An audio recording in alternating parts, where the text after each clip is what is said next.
kind of equipoise harmony that we're talking about, it will in fact cancel the extremes, and they can allow human individuals to reach their highest potential.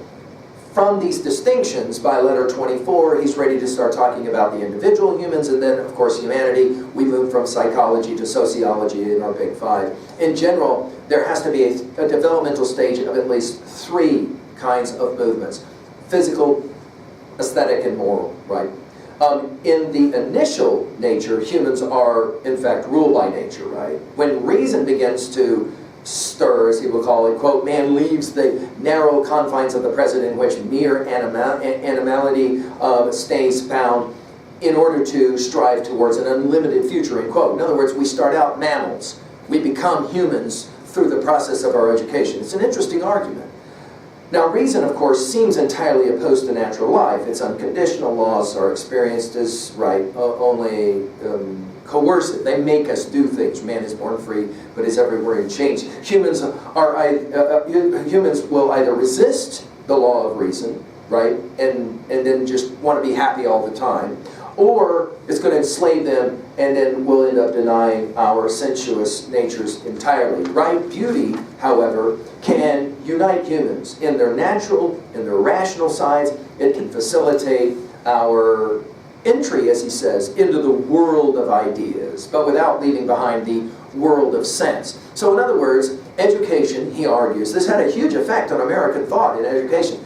We have to obviously educate the physical as well as the intellectual, the spiritual, right? And of course, we got to get to it. You knew this was coming, right? The moral law, right? And therefore, that's not a foreign imposition, and it allows us to live in harmony, obviously, with dictates of the moral law. By letters 26, 27, he's beginning to ask, what kinds of circumstances do we have to have for humans to develop an aesthetic sense? And he goes back in time to ask this. He will trace play, right? And he'll, for example, talk about lions. I mean, it's a fascinating word picture, right? He will say, you know, it's funny. Lions, if they've been fed, this kind of thing in the wild, if they have an excess of energy, as he calls it, and they're not under threat, right, they will love to play. Plants will send out more shoots than necessary when they are adequately nourished. That is to say, squandering energy, as he says, in a movement of carefree joy, personifying plant life. In the same way, you can have the abundance among humans. It will inspire what he calls indifference to reality and interest in semblance. That is to say, interest, right, in a new layer of meaning and significance that humans recognize as their own creation. He calls this semblance somehow positioned between stupidity and truth or fact or reason, both of which, quote, seek only the real, sounding obviously very Plotinus-like and obviously Platonist-like. A nature that delights in semblance, by contrast, is, quote, no longer taking pleasure in what it receives, but in rather what it does. Creation, right? Semblance is evident in adorned weapons, the transition of movement into dance, the evolution of desire into love, and when we confine these things, quote, traces of a disinterested and unconditional application of pure semblance, the people in question have, quote, started to become truly human. One way to think about Schiller's essay is to say that your education is a way of trying to help you learn what it means to become fully human, right, in all means. That's why we read the Iliad, the Odyssey, and the Aeneid. Of course, there's a lot of horrific things that are there, but it builds some understanding of what it means to be fully human. Right?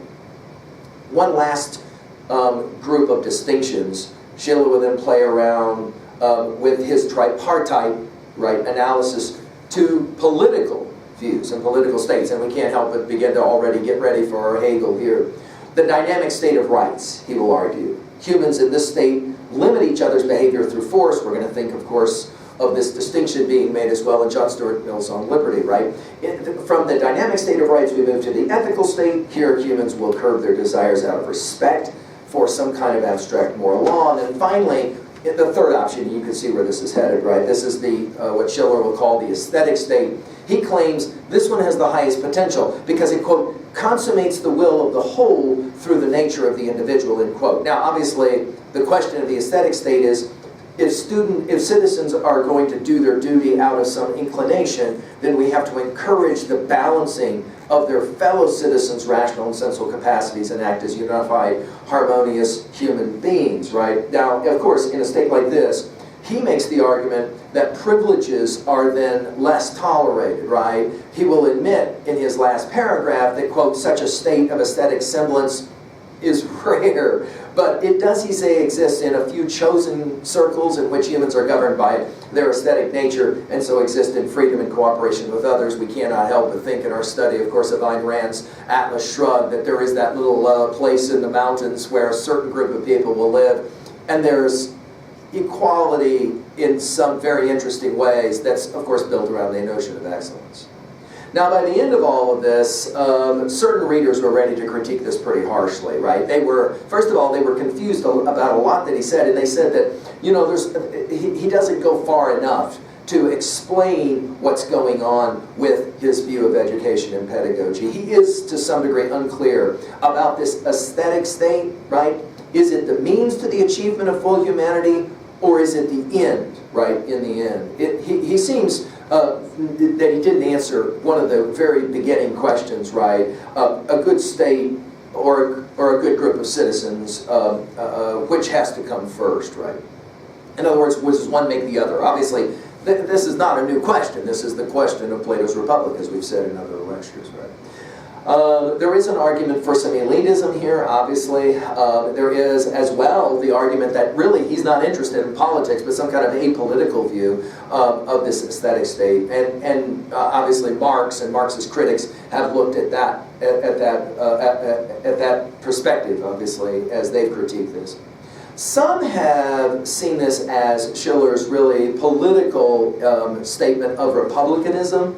And there is, in any case, no doubt that what we're reading here was incredibly influential for its time, and I argue even for today. I mean, it's a fair question to ask.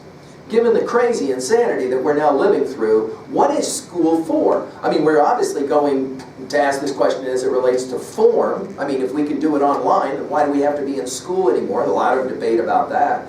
But really, in the end, the bigger question is, what's the real point of all this thing we call education and schooling? Right?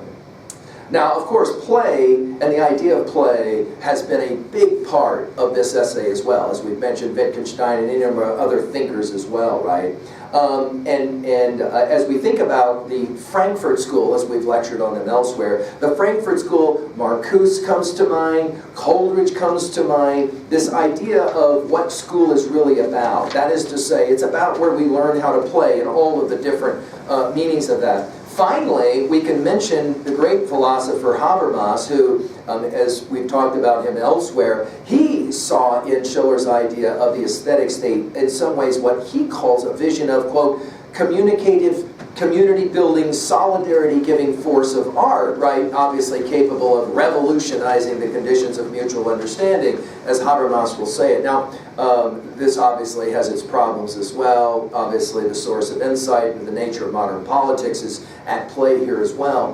What's the point of education? The enjoyment of beauty. Is that really all education is about? That all depends on how you define beauty, obviously, or art. Well, I hope that this brief discussion will lead you to your own reading and your own study. Obviously, the question of Republic 5 remains the question. What then shall be their education? Thank you.